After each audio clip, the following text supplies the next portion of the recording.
La base de 4, et oui, la Saint-Etienne a remporté hier sa quatrième victoire consécutive depuis l'arrivée de Philippe Montagnier, mais il y a encore des choses à dire, rien n'est fait, mais il est clair que ça va un peu mieux à la Saint-Etienne.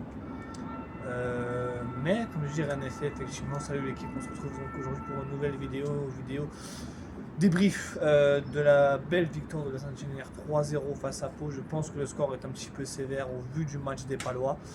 Mais ça, c'est mon avis, ça n'engage que moi. Mais ce qui est positif, c'est que les Verts enchaînent un quatrième succès consécutif. Et quand on voit le mois de février, quand même, on va parler un petit peu de chiffres. Les Verts ont pris seulement 2 petits buts sur ce mois de février. Un face à Guingamp et un face à Laval. Sinon, les Verts ont quand même marqué 8 buts et encaissé 2 buts. Donc c'est quand même plutôt pas mal. Ils ont une différence de plus 6 sur ce mois de février. Donc ça peut peut-être leur permettre de monter. Mais comme je dis, rien n'est fait. Mais ça, c'est quand même le premier chiffre. Et chose importante, c'est que Philippe Montagnier est le premier entraîneur au XXIe siècle qui arrive et qui enchaîne 4 victoires consécutives pour ses 4 premiers matchs à la tête du club. C'est historique. Le dernier qu'il avait fait, c'était Robert Herbin. Ça veut dire la performance qu'a fait Philippe Montagnier. Je pense qu'il peut faire plus encore, qu'il peut y avoir 5 ou 6 victoires d'affilée.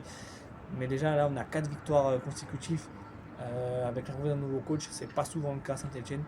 Et là, ça fait du bien quand même de se dire que voilà, c'est un nouveau coach qui arrive et tu as 4 victoires consécutives. Mais comme j'ai dit, tout n'est pas parfait, loin de là. Après, juste après, je lance la vidéo, je pense qu'il faut quand même garder pour moi les pieds sur terre parce que, comme je dis, rien n'est fait. On a certes 46 points aujourd'hui, on est leader virtuel en attendant le match de 3 de demain. Mais voilà, je pense que le choc psychologique qu'on voulait a eu lieu. Maintenant, comme je dis, rien n'est fait à voir si les joueurs sont capables d'aller plus loin, de dépasser leurs limites. Mais il est clair que voilà, cette victoire fait du bien.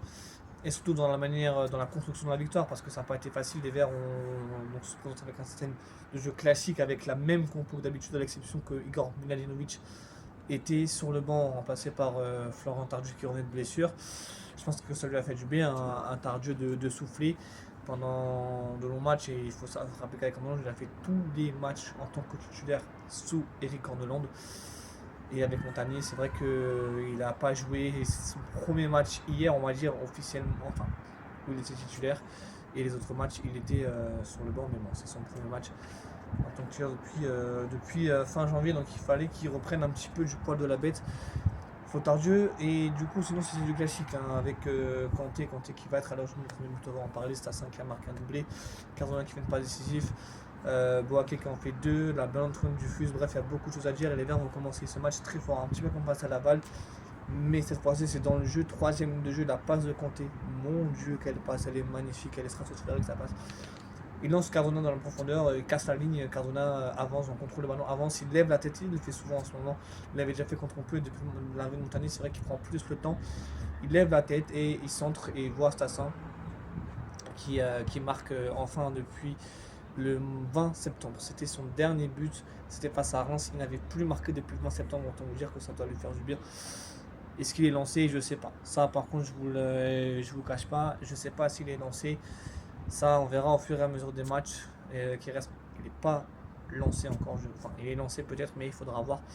On aura un élément de réponse, je pense, sur ce mois de mars. Voir si Lucas Sassin est lancé ou pas. Toujours dit que les Verts mènent 1-0 et puis après un petit peu comme à leur habitude, c'est-à-dire on a fait cette fâcheuse tendance et moi c'est ça qui m'agace. On mène nos scores et des fois c'est plus dur. On propose plus grand chose. Pau aurait même je pense dû égaliser à plusieurs situations, notamment sur un coup franc premier mi-temps, Anthony Briançon qui oblige l'Arsenal à faire une belle claquette. Voilà, on revient sur ce score dans 0 à mi-temps et il s'est pas passé grand chose du côté stéphanois. Par contre c'était consolé défensivement. Mais il ne s'est pas passé grand chose en première mi-temps. Il faut être totalement honnête. Et puis en deuxième mi-temps, les Verts vont avoir un petit moment de flottement. C'est-à-dire qu'on va repartir un petit peu sur ce qu'on a vu la fin de première mi-temps. Les Verts voilà, sont un petit peu mangés. Et puis il y a pour moi le tournant du match. C'est Versini qui se retrouve face à l'Arsenal. Et je pense qu'il doit faire mieux. Parce que s'il frappe mieux, je pense qu'il marque et qu'il y a un partout. C'est plus le même match. Et derrière les Verts, on sait tous dans le football contre ce genre d'équipe, il faut que tu marques vite. Et ils l'ont fait de belle manière, je trouve, avec cette ouverture du score derrière, avec cette situation malheureusement, mais les Verts on punit les Palois derrière. Ça allait très très vite, une belle action collective avec Kanté, je crois qu'il décale au départ. Davidashvili donc Carona qui s'appuie sur Stassin, qui donne à Davidashvili qui écarte sur Boaké et Boaké qui centre et derrière c'est Stassin qui coupe la trajectoire du ballon qui marque un but d'avancement, ça fait 2-0 et là pour moi le match il est plié. À partir de là les Palois ils tentent des choses, ils sont plus dedans et puis le récital va se terminer avec un but de Joshua Dufus. Je suis content pour lui aussi qui va marquer sur une nouvelle passe de Boaké dans les arrêts de jeu. Et ça va lui faire du bien. Dufus qui n'avait plus marqué aussi depuis longtemps, je crois que c'est son premier but en 2026. Il a marqué 3 buts face à Pau. Donc c'est un petit peu, voilà, c'est pas trop mal pour un attaquant qui joue pas beaucoup, mettre 5 buts. Donc voilà, c'est vraiment bien pour lui, pour la confiance, ça va lui faire du bien. Et voilà, donc les Verts s'imposent 3-0 après cette belle victoire. Ils sont virtuellement leaders, mais attention, il faut pas, comme a dit Philippe Montagnier, il faut rester, et Stassin, il faut garder les pieds sur terre. Oui, parce qu'on a encore des matchs qui arrivent derrière, on n'a pas 10 points d'avance, on peut se permettre de lâcher du lest, donc là on n'a pas beaucoup d'avance, donc il faut prendre le maximum de points possible pour en fait se rapprocher petit à petit de l'objectif monté. Et je pense qu'à la trêve hivernale, on fera à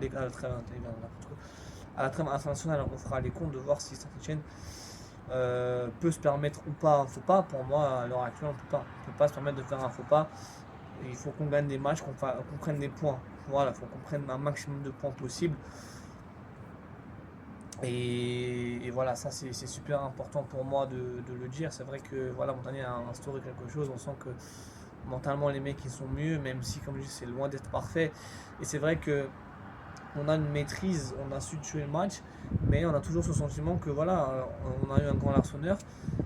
Mais il est vrai que l'équipe en face nous a mis en difficulté. Et ça c'est pas la première fois. Donc je pense on va souffrir à tous les matchs. Ça c'est un constat qu'on peut se dire. On va souffrir à tous les matchs. Tous les matchs, on souffrira de toute façon, quoi qu'il arrive. On souffrira à tous les matchs. Et quand tu vois le calendrier qui arrive au mois de mars, quand même, tu as la réception du Red Star, match qui va être extrêmement important, ce match-là. Après, tu as Grenoble, ça va pas facile non plus. Et puis, il y a le match d'Annecy, qui revient très très bien. Et donc, voilà, il va falloir, on fera un point sur ces matchs-là. Si tu prends 9 points, là, tu en as 46, tu en as 54 points à la trêve, 55 points pendant la trêve internationale. Franchement, à 55 points au mois de mars, je pense que tu es quand même bien. Sachant qu'il reste des matchs vraiment, à part pour moi les matchs, les 3 matchs les plus difficiles arrivent. Hein. Il y a le Red Star, il y a 3 et il y a Dunkerque à la maison. Donc ces 3 matchs-là vont pas être faciles. Et après, je pense que le reste, ça sera des matchs, je ne vais pas dire couperés, mais ça sera des matchs tout aussi importants. Mais c'est vrai que ces 3 concurrents, il faudra prendre des points contre ces équipes-là. Et ça commence de samedi avec le Red Star, il faudra prendre des points samedi. Face au Red Star parce qu'on ne pourra pas se permettre de faire. Il faut qu'on prenne des points. Voilà. Peu importe la manière, il faut qu'on prenne des points. Maintenant, il faut jouer son calcul en fait. Voilà, il faut jouer son calcul. Et qu'est-ce qui peut nous aider? Je pense que déjà on prend moins de buts, donc ça c'est déjà pas mal. C'est vrai que si on regarde le début d'année 2026, les Verts n'ont pas pris immensément de buts. Hein. Il est vrai qu'ils ont pris immensément de buts, et ça date pas de Montagnier. Déjà avec Ornelande, on avait pris seulement 2 buts, je crois. Avec Ornelande, donc on a pris 4 buts seulement en 2026, c'est-à-dire on a pris 4 buts en 2 mois, c'est-à-dire on a pris beaucoup moins de buts que sur 2 premiers mois de la première partie de saison. C'est-à-dire que si on regarde août-septembre, on avait pris pas mal de buts.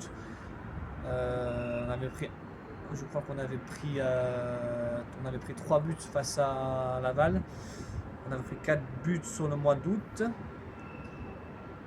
Et après, on avait pris un peu plus de buts en septembre, je crois. Donc ouais, on est quand même sur un meilleur équilibre depuis le début de l'année 2026 défensivement. Offensivement, voilà, ça commence à redevenir intéressant. Mais voilà, encore, comme je dis, comme a dit Montagnier, la route elle est longue. Et le chemin qui mène vers la Ligue 1 est encore long. Il va falloir encore gagner des matchs, continuer et trouver. Alors, ce qu'on a trouvé la régularité, ça on verra, mais il faut qu'on soit capable de reproduire ce genre de performance assez souvent. Et puis tu verras dans 3 mois où c'est que tu es. Si dans 2 mois tu montes en Ligue 1, tu pourras dire ouais, c'est bien. Après, c'est vrai que si on parle de performance individuelle sur ce match, ça on retrouve sur le but, donc on ne peut pas lui reprocher grand chose. Il met vraiment du but d'avant-centre. J'ai Cardona, alors c'est vrai que le jeu Cardona Assassin avait fait très mal en Ligue 1 l'année dernière, c'est un match, on s'en rappelle, même quand on prenait des roustes. Et là, cette année, c'est pareil. Donc voilà, et puis après, ce qui est bien, c'est qu'il y a Ilan qui est en train de nous attaquants. Donc du coup, est-ce que ça travaille d'efficacité? Je sais pas. Mais en tout cas, on sent que ça commence à ressembler à quelque chose offensivement, défensivement aussi. Et puis le petit Conté, il est pas mal, il a du ballon, et il est titulaire, ça fait 3 matchs. Donc il a quand même barré Aymen Mouefek, qui pour moi aurait pu prétendre au poste de titulaire, mais son arrivée a complètement distribué les cartes. Et du coup, ça me permet d'arriver à la conclusion, c'est qu'aujourd'hui, Montagnier il a instauré quelque chose et qu'il y a des joueurs, ça va être difficile de les voir rejouer. Hein. Je pense notamment à Nan. Hollande ne le faisait plus beaucoup jouer. Est-ce que c'est pour ça qu'on prend moins de buts? C'est possible aussi, attention. Est-ce que c'est parce que tu as décalé Kevin Pedro sur le côté droit et que tu as mis Benon sur le côté gauche et que du coup les deux, que Anan et Ferreira sont pas là? Est-ce que ces deux joueurs ont une erreur de casting de Kilmer? Je sais pas, mais pour que tu te fasses barrer par un mec qui a jamais joué défenseur gauche de sa vie jusqu'à cette saison et que tu te fasses barrer par un jeune de formation qui a très peu d'expérience au niveau professionnel, il faut se poser des questions. Parce que João Ferreira a joué à Braga, par exemple, tu devrais avoir l'expérience et le bagage nécessaire pour pouvoir prétendre ne pas être titulaire à la Saint-Etienne. Et d'un autre côté, Benazer Hanan a joué à l'Étoile Rouge de Belgrade. C'est un club qui est souvent européen. Donc est-ce qu'il faut l'adaptation? Je ne sais pas, mais en tout cas, est-ce que c'est le team de Roland qui ne leur correspondait pas? Je ne sais pas, mais en tout cas, il est vrai que depuis qu'ils sont plus dans le 11, Saint-Etienne prend moins de buts. Et c'est une réalité aujourd'hui. Depuis qu'ils sont plus dans le 11, les Verts prennent moins de buts. Voilà, c'est tout. Et c'est une réalité. L'Arsenal a fait un match aussi hier très très très bien. Il a fait un super match. Il a sorti 2-3 arrêts déterminants, notamment face à Versini, centre de Briançon notamment. Donc c'est bien d'avoir l'Arsenal. On va avoir besoin de lui à ce niveau-là si on veut monter en Ligue 1. J'ai bien aimé aussi la charnière, le Cardinal Nadé, c'est vrai que c'est quand même différent. Donc voilà, après attention, je dis pas qu'il y a moins de blessés, mais en tout cas pour l'instant depuis son arrivée à Montagnier, pour l'instant, on touche du bois, il n'y a pas trop de blessés, à part les blessés de longue date déjà. Mahmoud Jaber, et la question qui se pose aussi, c'est quand Jaber va revenir, qu'est-ce qui va se passer? Est-ce que Kanté va être mis sur la touche ou pas? Moi, c'est les interrogations que je me pose. Moi, c'est les questions que je me pose aujourd'hui. Jaber, il est blessé depuis le mois de janvier. Est-ce que Jaber, quand il va revenir, il va être titulaire à la place de Kanté? Je ne suis pas sûr. Est-ce que, par exemple, tu prends le cas de Chikolamba, est-ce qu'il va être titulaire à la place est-ce qu'il va revenir titulaire à la place de Nadé? J'en suis pas sûr.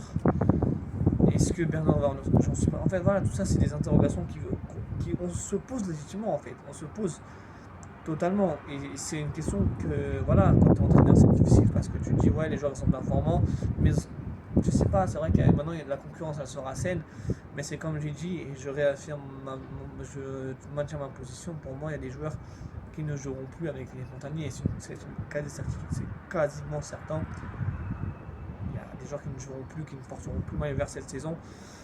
Et la question qu'on se pose, la Ligue 1 ou en Ligue 2, je pense que l'année prochaine, il va y avoir du ménage qui sera dans cet effectif. C'est une quasi-certitude. Je pense que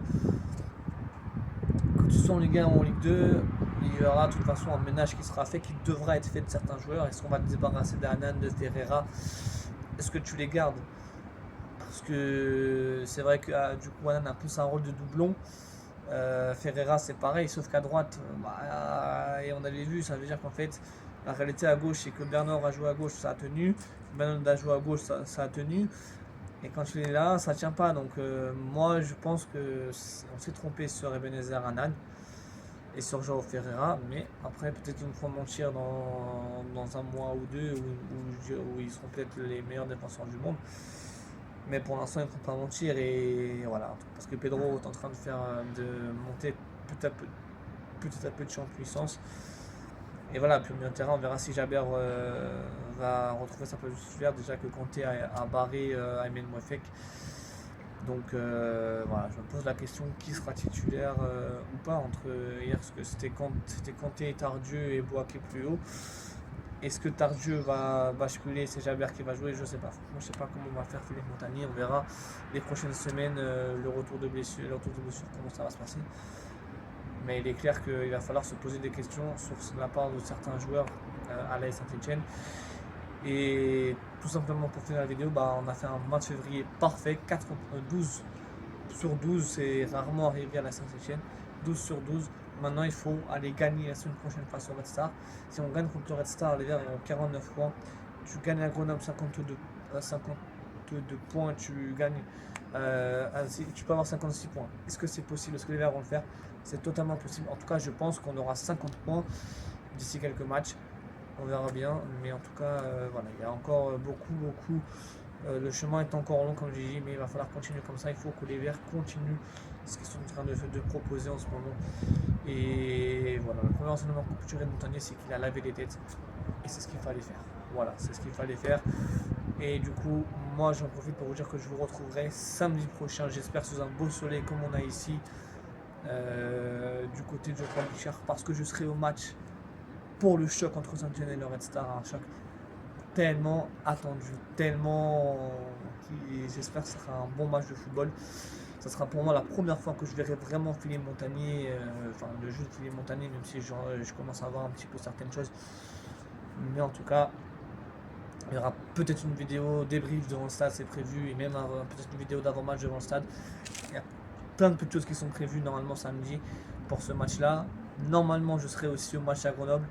Annecy, malheureusement, ça va être compliqué d'y aller, mais normalement, je fais les 2 prochains matchs. Je serai présent pour Saint-Etienne Red Star et pour Grenoble Saint-Etienne. Ça s'annonce à mois de mars avec le retour dans les stades qui s'annonce bouillant. On est dans le compte final, donc il y aura une ambiance de folie samedi. Je vous parle de tout ça. D'ici là, je vous souhaite une bonne fin de journée. Profitez bien du soleil parce que ça fait du bien, on en a besoin. Et allez les Verts. Ciao.